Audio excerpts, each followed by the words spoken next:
What's up, guys? Welcome back to the 207 Outdoor channel. Today, sorry if this feels a little rushed, but today we have the Mystery Tackle Box Pro Box for January. Because we're in Maine, I can't exactly go out and use it right now, but I also wanted to show you guys what was in it. So we're going to do a quick unboxing. I'm hoping just to get this quickly unboxed, the video over and uploaded. So for that reason, I'm not using my GoPro, which I normally use for vlogs like this. I'm using my new iPhone 11. So I'm hoping that the video and audio still looks pretty good, but let me know how it looks, how it sounds. For these unboxings, I tend to like to use my phone just because it's easier to transfer the video over and get it uploaded a little bit, just that much faster. But enough of an intro. I really want to just get this out for you guys. So let's jump into it. I'm going to unbox it now. We'll see what we got. All right, so I haven't looked yet. This is all going to be brand new for me. Clear off a space so I can set the box down. So we've got our card. We've got our Dibble paper. We've got our sticker. I'm going to keep into the baits. So we've got, let me look at, I'll use the card. 5 bites to go, 5-inch stick bait, 3/0 hooks, 3 of them.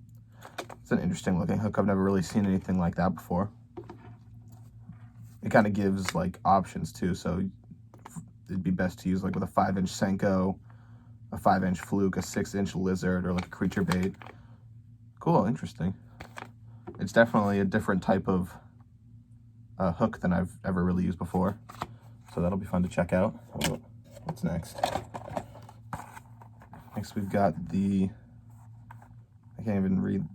Let me look at the card again. The Castaic swim bait boot tail, which just looks like a rubber swim bait with one hook on the top, but actually it looks like on the bottom there's a excuse me, there's a place to add a second treble hook depending on where the fish are striking, which is nice because just that one hook for a big swim bait like that probably wouldn't work all that well, I'd imagine. I've never really used these big kind of not boxy swim baits, but the closest thing I've ever really used to this is those little 3-pack Storm Shads. And those have always worked really well up when I fish, so hopefully we'll see. Maybe those will work really, or maybe this will work really well up there. But you know, it's January, we won't be able to find out for a couple months. All right, what do we got next? A Mollix Nano Jig, a little finesse jig. I like the look of that though. I've never heard of this brand before, but I like the color. It's like a baby blue craw color, only a 3/16 ounce, like a micro jig. I like that though. When I fish up at my camp, the creek that kind of goes off the main pond where my camp is filled with big bass, and they do hit jigs pretty often, but it's really weedy in there. Those, even the 3/8 ounce size jigs, they tend to get hung up in the weeds a lot, so this would actually be a fun thing to try in there where the weeds might be really thick. It might be light enough where it just sits on top of the weeds instead of sinking into them. All right. Next we've got a Reaction Strike XRM 80 jerkbait, which looks, oh, the packaging broke on it a little bit actually. I don't know if you can see, but on this bottom corner right here, the hook is jutting out of the plastic. But I actually like the hollow body look on that. Looks like a little bit of a deeper diver.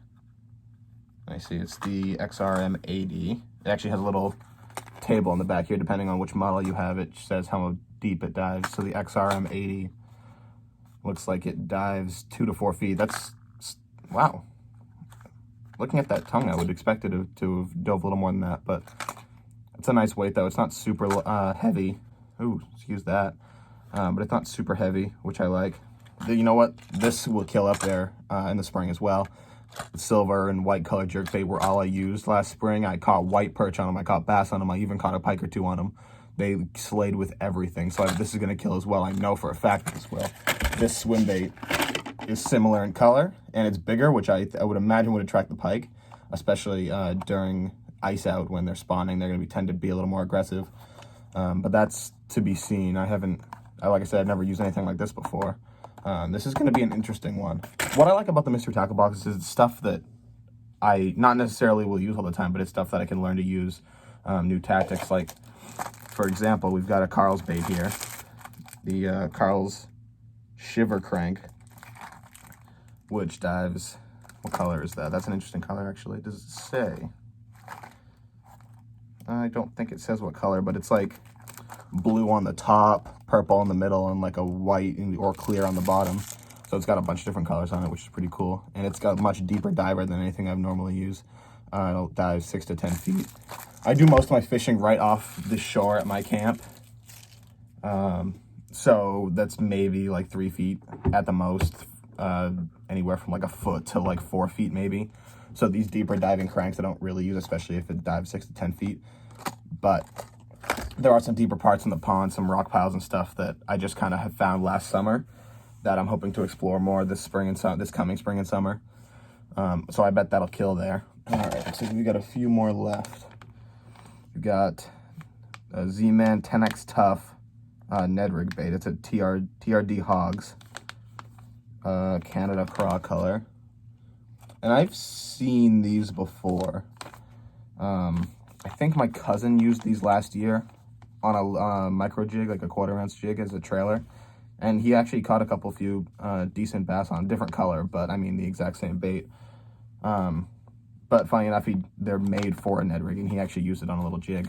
But that probably just speaks to how versatile they can be. And I like Z-Man stuff. Last summer I got the Elastec poppers, which I really like. Something that I've never used before again. Stuff that I get to try out and see if it works. I think this is our last one here. We've got some flukes, it looks like, some Excite baits. Baby Uber Shad. A high floater. See, I don't know much about these either. I like that color though. The mix of like the natural on the top. Dog's gonna bark. Hopefully he shuts up. Yeah, I've never been a big fluke fisherman. But I do like the tail on that. That's an interesting tail. I bet that has some really interesting action in the water. Let me know in the comments. I actually had an interesting idea, maybe for this winter to look at some baits, but some baits that I've never tried before and I don't really know how they work, or I want to see what their action is like. I thought about getting like a small fish tank just to fill with water and see how these baits look underwater. And would people be interested in seeing that, like tying these baits on and seeing their reaction underwater? Because for me, a lot of these baits are new to me. And so I'd like to see how they kind of react underwater. I can imagine it, but it helps to be able to picture it and see what they actually look like. But that is it for this box. Let me know. I mean, obviously being in Maine with the ice fish with ice on the ponds, there's not a whole lot I can do with this box right now. I mean, they were a gift for Christmas from my parents. So I've got 6 months of these gumming until May. I'll put these back in the box. What might be fun is during the first full week of May, at my camp, we have this white perch run where perch will run up the creek right at my camp. And because of that, I mean, it's in a couple of the videos that I've posted, the 30% in a dream video. I think that's what I called it, something like that. 30% feeding frenzy, that's what it is. That was the white perch run. I mean, it was a point where I caught 5 bass and 6 cats or something like that. The bass are sitting at the mouth of the creek as these perch run out, and because the bass are there and the perch are there, the pike come in, and we caught a bunch of them on live bait, which you saw in my most recent video, the 2019 rewind, the stuff that I didn't really have enough to make a video on. Because I'm going to be up there for at least a week once I'm out of classes, and when that perch run's happening, I can pretty much go out and toss anything and catch a fish. I like to think anyway, if it's anything like it was last year. But I thought what would be fun, I want to do a bunch of challenges, but one of them could be each day I could go out to a different spot on the pond, take my kayak, a canoe, and go out and basically do the pro slams. Just not now, because obviously I can't, and I'm not going anywhere to do this because I have class starting soon in a couple days, so there's nowhere really to go. I don't have the time to go south and fish these baits.